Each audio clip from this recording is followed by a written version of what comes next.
ദൈവത്തിന് സ്തുതി. പ്രഭാത കിരണത്തിലേക്ക് സ്നേഹവന്ദനം.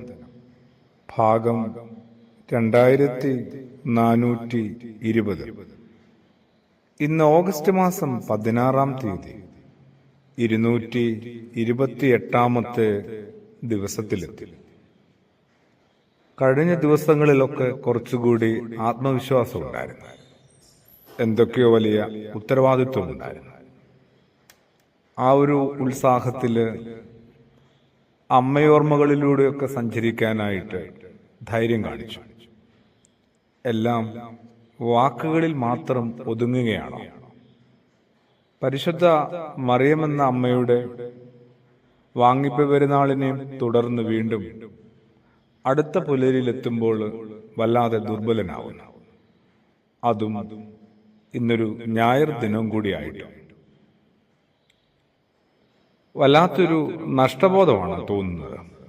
മറിയമെന്ന അമ്മയോടൊത്തുള്ള സഹവാസം കൊണ്ടും യാത്ര കൊണ്ടും ജീവിതം കൊണ്ടും യോഹന്നാൻ എന്ന് പറയുന്ന ക്രിസ്തു ശിഷ്യനുണ്ടായ രൂപാന്തരീകരണത്തെക്കുറിച്ചും ആലോചിച്ചതാണ്, കാര്യമായി വിശദീകരിച്ചതാണ് ഞാൻ എന്നോട് തന്നെ.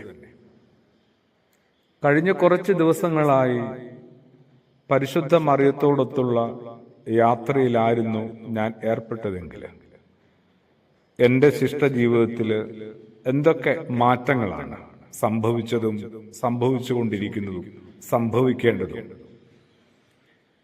സത്യസന്ധമായ ഒരു അന്വേഷണത്തിന് ഏറ്റവും സ്വകാര്യമായ കുറച്ചു നേരമൊന്ന് മാറ്റിവെച്ചേ മതിയാവും.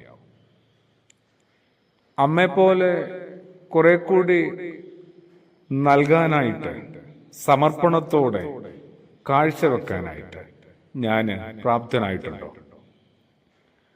അമ്മയെപ്പോലെ ചോദ്യം ചെയ്യാതെ സ്വീകരിക്കുവാനും ചോദ്യം ചെയ്യാതെ സഹിക്കുവാനുമായിട്ട് ഞാൻ പാകപ്പെട്ടിട്ടുണ്ടോ?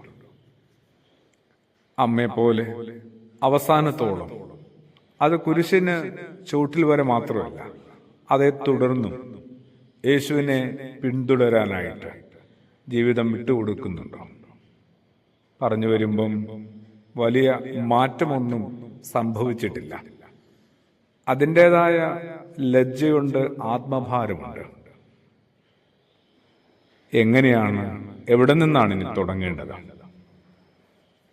അവനവനെ കുറച്ചുകൂടി നിർവചിച്ചും കുറച്ചും കൂടി അവനവനെ തന്നെ നിയന്ത്രിച്ചുമൊക്കെ തുറന്നുള്ള അല്പകാല ശിഷ്ടകാല യാത്രയും ജീവിതത്തെയും ഒന്ന് മെരുക്കിയെടുക്കണ്ടേ?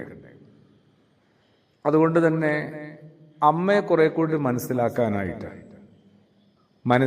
കിട്ടാനായിട്ട്, ഒരു സഹായിയായി അമ്മ മാറാനായിട്ട് പുത്രനോട് തന്നെ ഒന്ന് പ്രാർത്ഥിക്കുന്നത് നല്ലതായിരിക്കും.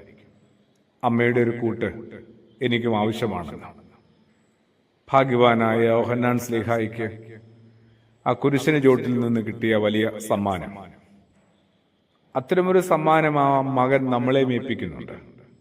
ഏറ്റെടുക്കാനായിട്ട് എന്തുമാത്രം നമ്മൾ യോഗ്യരാണെന്നും സന്നദ്ധനാണെന്നുമാണ് ഇനി തിരിച്ചറിയേണ്ടതും നിശ്ചയിക്കപ്പെടേണ്ടതും.